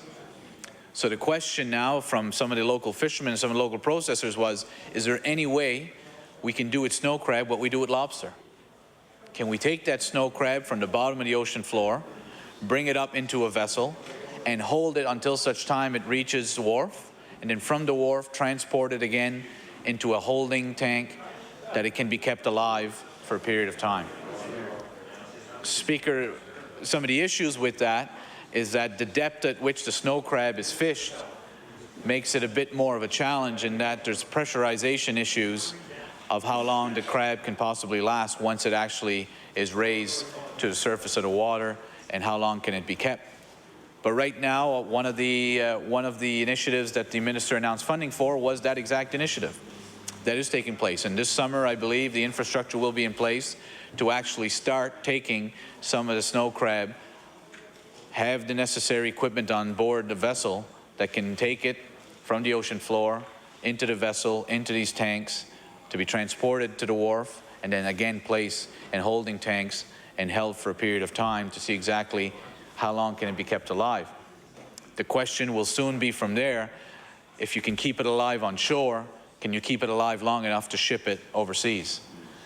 Because I can tell you that the price you're getting now for snow crab that is going to China, for example, or to Japan for a cooked product, frozen cooked product, that you would get for a live product it's significant difference, and it represents a tremendous opportunity for our province. And so I'm pleased that the minister has given some financial support for that, and I do hope his department is watching closely and providing whatever assistance that they can through the different government agencies, whether it be through aquaculture, whether it be through agriculture or other agencies that can help to try to make this project a reality, because again, the potential for our province as far as the revenues that this would create is something that is certainly one that we should be exploring and that we should be working with the industry. Mr. Speaker, as well, when you look at the scallop industry we have in the province, for the most part, there's very little value added that is taking place in our scallop fishery. The scallop is being caught, is being shucked, and the meat is being sold. We have seen a number of projects, and there's one in my area where it's an aquaculture site growing scallops. And the question that they're looking at is that, how can we get the most value for that product? Is it simply growing it to a certain size, taking it out of the water, shucking the meat out, and selling the meat? Or is there other ways that could possibly yield a higher value? For example, I know that there was some efforts to try to find a way of vacuum sealing the meat in the shell, so that if you go to a restaurant, they could potentially take that, put it to cook with sauces or whatever cream with it, and when it would be presented to you, you'd actually have the scallop shell with the scallop in it. And the price that one would get for such a product obviously would be much higher than what you'd get if it was simply the scallop meat in itself. So that's, again, some of the examples of some of the value-added work that we can do here in our province, considering the how fortunate we are with the abundance of fish that we have, whether it be lobster, crabs, scallops, and other ground fish, of what can we do to find value-added means of getting a higher rate of return. For years, Mr. Speaker, lobster that was not in a condition to be sold on the market was simply cooked and put in cans. Now we're finding that some of the processors have found a niche market in selling lobster tails. That just the tails themselves of the lobster is what is being sold, and that many restaurants and that are starting to offer that as part of their menu.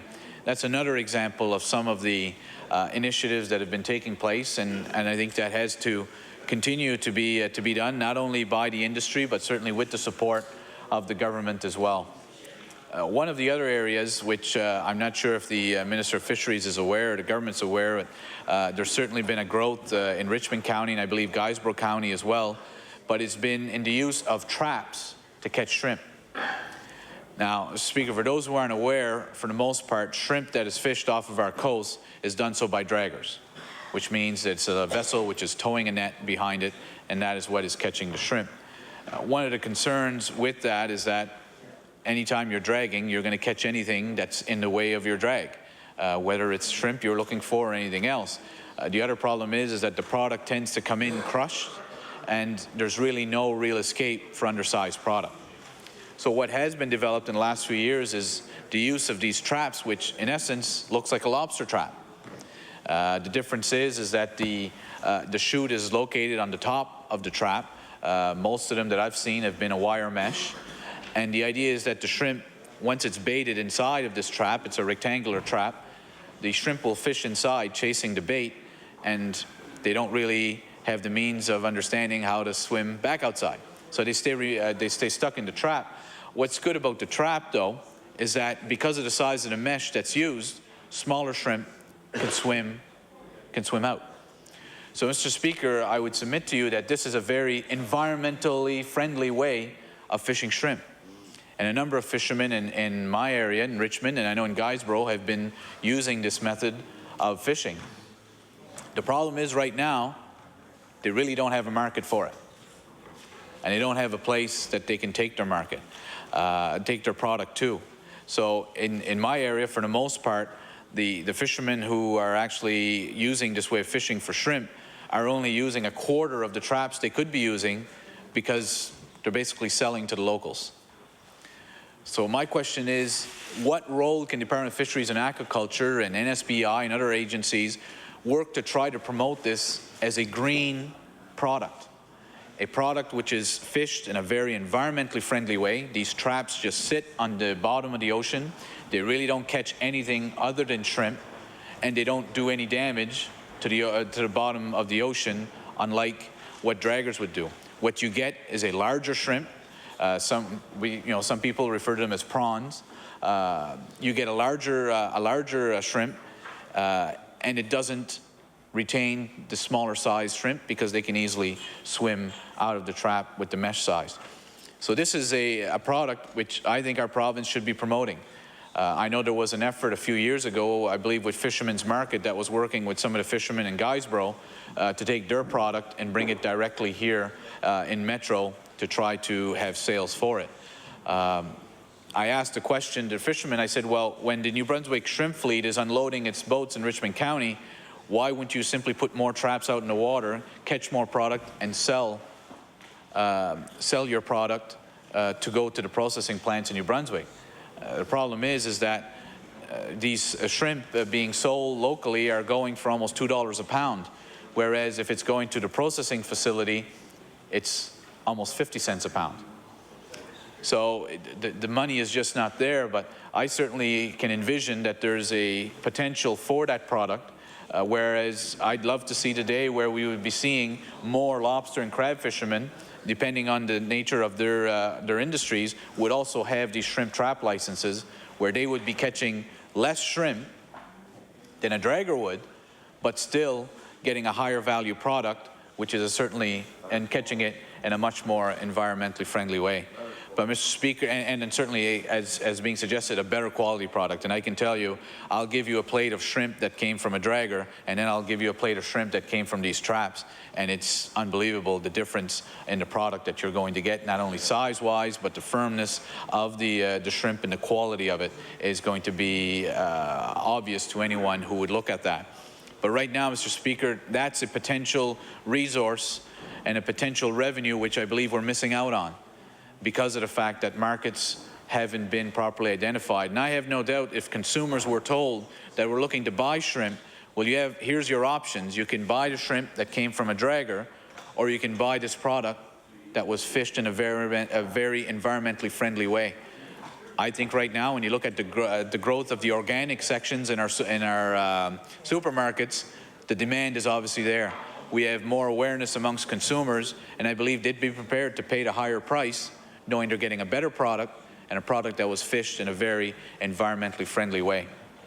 So, Mr. Speaker, I would hope that the minister will look at that, and I'm pleased that he's aware of that. I remember a few years ago when I raised the issue of the shrimp trap fishery, the minister at the time was the former member for Cumberland North, and rather than just admit he had no idea what I was talking about, he kept trying to answer and just kept digging himself deeper and deeper into a hole. And at the end of the day, we had a bit of fun with him, and it turns out that he made some embarrassing statements based on the fact he had no idea. So in this case, I'm pleased to say we have a Minister of Fisheries who I believe has a career in the industry and has much greater awareness. But as far as the shrimp trap fishery, I'm not sure if it's something that's done in his area or not, but I would hope that he would look further into it, because right now you have a number of licenses that are not even being used. And I think the member from Guysborough is probably, Sheedar's probably aware of that a number of fishermen in his area have licenses and don't go out. This is a lost opportunity for our province. And again, the whole idea when Department of Fisheries and Oceans started to take away groundfish licenses and that, and how they started building up these quotas, was that they wanted to see the day that they had multi-license holder fishermen. The idea with that is that fishermen wouldn't become so dependent on one species. So that if you had a lobster license, a crab license, and maybe one of these shrimp licenses, if one of the... Oh. No, sure. I recognize the honourable member for Cape Breton North.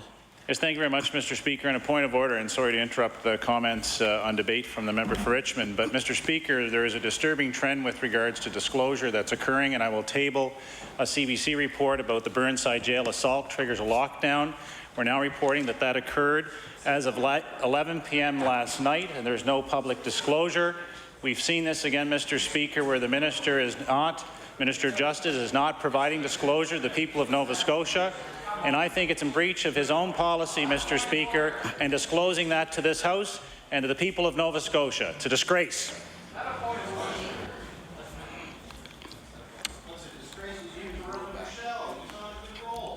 Thank the honourable member for his comment, but it is not a point of order. I recognize the honourable member for Richmond. I personally thought it was a good point of order myself, Mr. Speaker, but I'd simply strongly encourage you to take it under advisement, Mr. Speaker, and possibly report at a later date. But Mr. Speaker, as I was saying, again, I would encourage the Minister to look into this matter, and that's just one that I'm familiar with. But we've also seen the development of the sea urchin industry, where there's been a growth there. There was potential in our area, and there was a few fishermen that did get involved, but I'm not sure where the status is of that now. But those are all emerging fisheries. We're hearing now of I think it's sea cucumbers. I think that's what they're called. We're seeing the issuing of licenses for sea cucumbers. Mr. Speaker, there is tremendous opportunity, and I believe that a number of these new fisheries, especially sea urchins, it's the use of divers that are basically picking out these sea urchins. Again, I would suggest to you a very environmentally friendly way of doing these fisheries. So I think there obviously is an opportunity for the Department of Fisheries and Aquaculture and for government. I know that there's been a bit of an increase in trade shows, and some Nova Scotians may wonder at times, is there value in these trade shows? Well, I certainly, I think if anyone asked Louisbourg Seafoods, is there value in trade shows after the awards that they received, the merits of that certainly will be obvious to everyone. So there is a role to be played there. As I mentioned on that shrimp trap fishery, the thought that license holders aren't even going out to fish because of the fact they haven't been able to secure markets. What I can tell you is in my area off Ilmadan last few years, it hasn't been a question of how much can they catch. They're only putting out a quarter of their traps because they can only handle so much product due to local demand, because of the fact they don't have a clear market in order to send this product. So at a time where I know the government is talking about bringing us back to balance, I think these are some of the different initiatives that can be looked at as means of trying to increase revenues in our province by the use of natural resources that we have, that if properly marketed and working with the industry, I think there's opportunities there as well, which I would encourage the Minister to look very closely in. But in closing, again, by having looked at some of the changes to the issues of licensing and inspection of vehicles used to transport seafoods, there's a number of changes that are in this bill that they just raise some red flags for me, which I hope the Minister will be able to address. The last thing we want here is a duplication of what's taking place with the Canadian Food Inspection Agency, and that we're putting any extra red tape on buyers or processors here in the province. And I certainly hope that the Minister can give some assurances that these changes are not going to have that effect. But I'll just add one last item in talking about invasive species. There was a story recently about this new small species which has been attaching itself to the bottom of vessels, and I hate to have to report, but it's certainly in Arishat Harbour, because when I took out my pleasure craft, my father quickly advised that that exact species was on the bottom of the vessel, and it says that it can be treated with fresh water and vinegar. One could only hope that all invasive species would be so easy to deal with. But with that, Mr. Speaker, certainly any legislation that's going to strengthen our fishery in Nova Scotia and our coastal resources, both inland and along the coast, is something that can be supported. But I hope the Minister has taken note of some of the concerns I've raised, and I look forward to, as a member of the Law Amendments Committee, seeing any presentations and suggested changes to Bill number 83. Merci.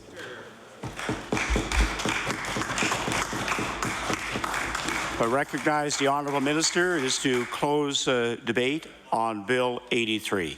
Thank you very much, Mr. Speaker. But first of all, I'd like to thank all the speakers tonight, and I want to recognize the expertise and their knowledge of this particular topic, and I so move closure of debate for Bill number 83. Thank you. Move and seconded. Sorry. The motion is for a second reading of Bill number 83. All those in favour say aye. Aye. All those opposed say nay. The motion is carried.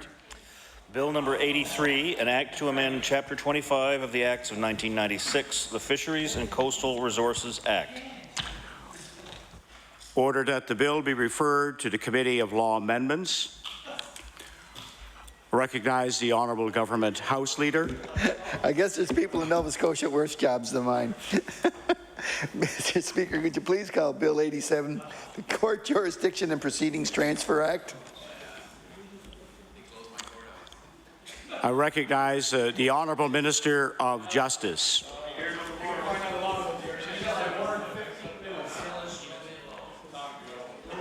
Thank you, Mr. Speaker, and I'm sorry my colleagues left the House. I see he had great news for everyone. Oh yeah, bring him back in. It'd be a pleasure to have him here in the House.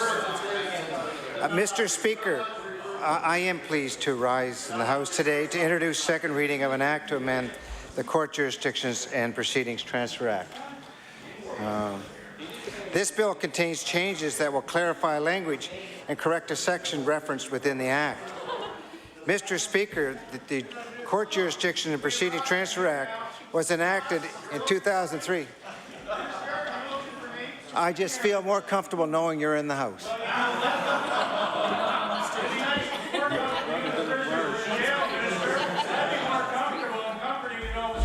Order. Order. Order. Order. The Minister of Justice has the floor. You can hold your kind words till later. Thank you, Mr. Speaker. I'll continue on where I was. 2003 and created a uniform standard for determining the most appropriate jurisdiction to deal with the court matters. Mr. Speaker, the Court Jurisdictions and Proceedings Transfer Act is divided into three parts. Part 1 establishes the territorial competence of courts in Nova Scotia. Part 2 authorizes the transfer proceedings between jurisdictions, and Part 3 deals with the proclamation. Mr. Speaker, it is important to this government that we work to improve the way we do business to better serve the public and to ensure our legislation is accurate and clear. That is why I am proposing amendments to 3 words inadvertently removed from the Uniform Statute in 2003. I am also proposing that an incorrect cross-reference in the Act be corrected. Mr. Speaker, to clarify, I am proposing to add the words "accept the transfer" in a clause of the Act. I am also proposing changing a clause so that the text refers to Section 12 instead of Section 14. The changes I am proposing here today, Mr. Speaker, are consistent with the Uniform Statute and the law in other jurisdictions in Canada, and these changes will provide accuracy and clarity to this important piece of legislation. Thank you, Mr. Speaker. I recognize the Honourable Member for Richmond.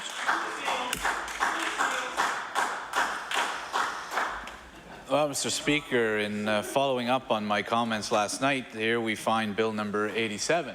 And again, as I mentioned on second reading, we're not to get into the specific clauses of the bill, more on generally on the general principle of the bill. But let me just give a bit of a description for those watching or those reading as to what this bill looks like. It's called an Act to amend Chapter 2 of the Acts of 2003, second session, the Court Jurisdiction and Proceedings Transfer Act. Now, Mr. Speaker, I spoke of Bill 85 last night, and I believe I referred to it as an environmentally friendly bill in the fact that it was 1 page long, only took up 3/4 of that page. Allow me to start by saying that, that this one is even more of a green bill because, in fact, it only has 2 clauses, a total of 60 words, and only takes up 1/4 of a page. So, Mr. Speaker, as we stand here at as we stand here at 5:45 p.m. on Tuesday, November the 16th, this is what the new NDP government would have us debating on justice issues in the province. So, Mr. Speaker, just before having the opportunity to stand in my place, when one looks at some of the justice issues facing our province, I believe... Order. Order.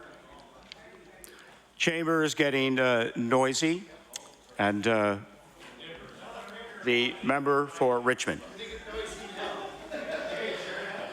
Well, thank you very much, Mr. Speaker. And last night I tried to take a few minutes to talk about some of the issues facing the Justice Department, which I thought were worthy of debate here in this House more than the bill presented, which was basically a policy directive to police forces in our province, which was put in the form of a bill. And here we are presented with a separate bill, Bill number 87, which could easily have been tied into the other bill and possibly some other justice bills.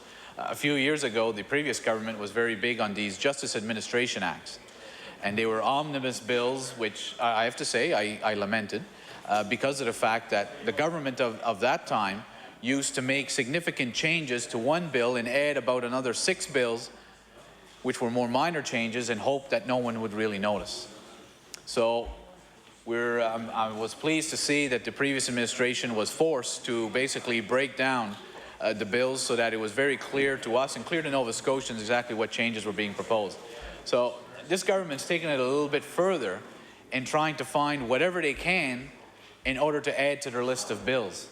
As I mentioned at the end of this session, even though this bill is 60 words and 2 clauses, when the Speaker and the Clerk walk in at the end of the session and rhyme off all of the bills, which they will say were so much value to Nova Scotians, the hard work this House did, they will rhyme off Bill number 87 as one of those bills.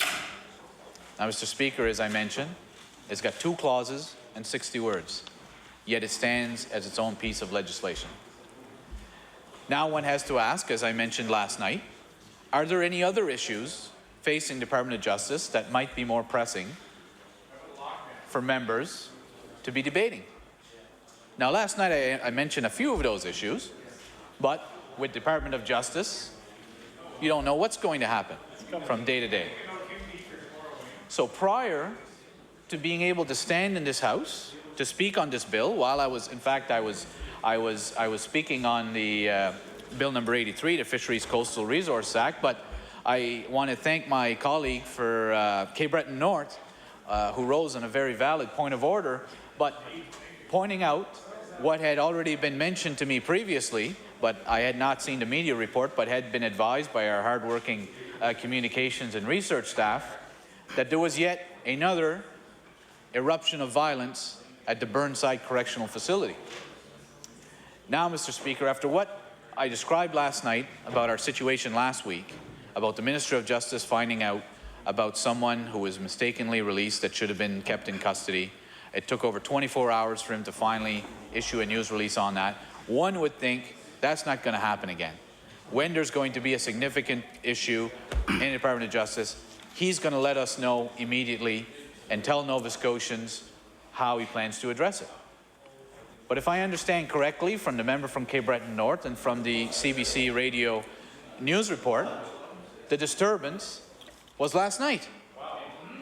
In fact, quite possibly, it may have been during my debate on Bill number 85 last night. And I can understand, after going through the justice issues, that the people there at Burnside may have been upset to know we were spending our time discussing Bill number 85 when there's so many other pressing matters that we should be talking about at Justice. And I talked about the double bunking problem and how double bunking had caused an escalation in violence towards guards and towards other inmates. And how ironic, as I'm having that discussion and advising the House and advising the Minister of Justice, it would appear, and maybe the Minister of Justice was going to tell us we don't have all of our facts yet, so maybe he's collecting his facts now. I'm not sure if he's allowed to use his BlackBerry now, because I wouldn't want him not to be issuing a release on the basis that he doesn't feel that he can use his BlackBerry here in the House. So it is no longer question period, Mr. Speaker. So hopefully he does have the opportunity to be able to approve a release to advise Nova Scotians as to exactly what disruption took place. It's my understanding from the reports that there was some of the guards that worked so hard on behalf of Nova Scotians that were injured as a result of this, which is of tremendous concern to Nova Scotians. And when I had the opportunity as Speaker in talking about justice issues, to meet with the correctional workers at the Burnside facility, I told them very clearly, Nova Scotians have a tremendous amount of respect for the work you do. You work in very difficult circumstances. You do a job that most Nova Scotians would not want to do, and you do it day in, day out, knowing the dangers that you face. And yet, whereas we had been told that any major disruptions at the Burnside facility would be made public, here we are again with a disruption last night, and yet we're having to find out through the media that it happened. And I know the minister's fond of the media. There was on 2 occasions I asked him to table reports in the House, and rather than do it in the House, he slipped them to the media first. And I'm curious, why would he not have told all Nova Scotians in this case that there was another major disruption? And why are we not having a debate here in this House as to how can we find ways to bring sanity back to Burnside, and how can we find ways to deal with the problems of overcrowding rather than waiting the minister's proposed solution of a new jail in Pictou County, which is 2 to 3 years away? Why are we not debating that here on the floor? Is the minister still signing off on get out of jail free weekend passes? Why are we not debating that here in this House? He told us he was going to stop. I think he said a few weeks ago that he was hoping to pass the weekend without having 1 pass given. He hasn't mentioned it since. When he spoke on this bill and Justice Matters, I did not hear him tell us. Well, on bill number 87, Mr. Speaker, and on second reading, how ironic, how ironic. I never thought I'd see the day where members of the NDP party would be trying to tell members of the opposition to be quiet. Mr. Speaker, who would have thought, when I think of the days of having John Holm here in this House, Robert Chisholm in this House, Kevin DeVoe in this House, if they could be brought back here tonight to hear the member for Sackville-Cobequid and the member for Halifax Citadel suggesting that there should be limits on the debate of members of the opposition. Who would have thought, and if they could only be back here to see how embarrassed they would be to think of what the NDP party has now become now that they're on the government side, that they would want members of the opposition not to talk about the issues of justice affecting us here in this province. So, Mr. Speaker, I'm sure we'll have the opportunity in the days and weeks ahead to force the Minister of Justice to tell us exactly what did happen at the Burnside facility last night, what actions are being taken. Curious to see whether he's going to blame this one on human error. Wondering if that's going to be, because his solution to the problems at Burnside was to send the Director of Corrections, Sean Kelly, at Burnside. And by him having his office there, he was going to take care of these problems. So now, will he be the fall guy? And will he be the one that the minister will blame for the problems that have taken place and that there was another incident of violence? Mr. Speaker, I would submit to you that Nova Scotians don't have a tremendous amount of sympathy for the inmates at our correctional facilities. But as I mentioned earlier, they have a tremendous amount of respect for the men and women that work on behalf of Nova Scotians in those facilities. And when they hear stories of violence, when they hear stories of guards being injured and being attacked and being assaulted, it is unacceptable. And never should it be accepted here in this province. Yet rather than debating that at 5:55 on Tuesday evening, apparently for an event that happened last night, instead we're dealing with a bill that has 2 clauses and 60 words. Mr. Speaker, I believe Nova Scotians expected better from this government. Not only did they expect better, Mr. Speaker, I would suggest to you, they deserve better. Mr. Speaker, if the member for Sackville-Hammonds Plains has comments he wishes to make, I certainly encourage him to stand in his place and to make those comments. Clucking from the other side, Mr. Speaker, certainly does nothing when you're talking about violence against the men and women who work in corrections for our province. That certainly does nothing. But, Mr. Speaker, I know that my time is getting short today, but I will have the opportunity, Mr. Speaker, God willing, to return at a later date when the government House Leader calls Bill number 87 again. But, Mr. Speaker, just to give you a bit of a sneak preview of my comments as we move forward, I am saddened, Mr. Speaker, and embarrassed to say Richmond County, as a result of this NDP government, is the only county in Nova Scotia that does not have court services. due to a decision by this government to close the court, and again, without any sort of plan as to where we go next. I believe, Mr. Speaker, that it was very important for me to take the time of this House to advise the Minister and the members of the government of the impact that that has had on our community and our access to justice and being tried by your peers in your own community, especially with some of the significant cultural identities that we have in Richmond County. But Mr. Speaker, in light of the hour that is approaching, I would be pleased at this time to move adjournment of debate on Bill number 87 so that we may return at a later time to resume the debate on this bill.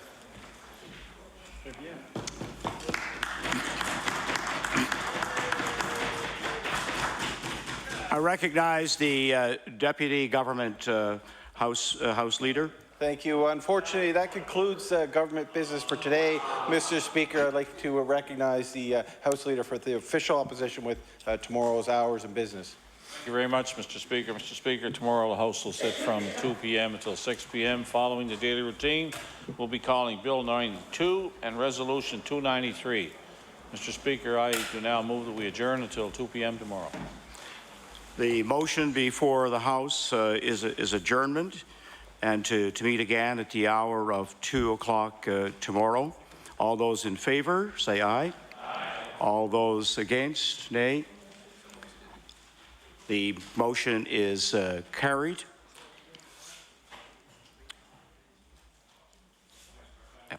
We have now reached the moment of interruption. And the topic for late debate, therefore be it resolved that all members of the House of Assembly demand a Minister of Transportation and Infrastructure Renewal honour the commitment of the previous Tory government and the Premier's election pledge to honour all of the previous government's commitments. I recognize the honourable member for Argyll. Thank you very much, Mr. Speaker. It's my pleasure to stand this evening in debate to talk to this resolution. And the reason why our caucus submitted this resolution and really is to talk about some infrastructure deficiencies that we have, in particular in Southwest Nova Scotia. And I know that many of these deficiencies can be spoken to and echoed across the province. And in view of the flood that just happened in Yarmouth County, it really brings to the forefront the issue of these infrastructure deficiencies when it comes to especially our bridges across our province. Mr. Speaker, you all know the details in regards to the flooding in Southwest and the reason the loss of a couple of bridges. And the reason why I bring this forward, you know, Mr. Speaker, the Tuscan Bridge, for example, that was lost on, I believe, Tuesday evening, was a 100-year-old bridge. And we do understand the added pressure that was being exerted against that bridge. But, Mr. Speaker, it being a 100-year-old bridge, finally succumbed to that extra stress. But, Mr. Speaker, the reason I really wanted to speak to this for a few moments doesn't really revolve around the Tuscan Bridge. It goes to another bridge. This resolution comes from one that talks about the Indian Sluice Bridge. And the Indian Sluice Bridge is a sister bridge to the Tuscan Bridge, which is a little more tidal, further up the road, that spans the communities of Sluice Point and Surrette's Island, or Point du Sault et de Surette. Mr. Speaker, the bridge that I'm really concerned about, the sister bridge to the one that collapsed during the flood, the Indian Sluice Bridge, is 100 years old as well. Actually, I think it's almost 102 years old. Constructed at a time when the tolerances were there for horse and buggy. They weren't there for school buses, dump trucks, fire trucks, and those kinds of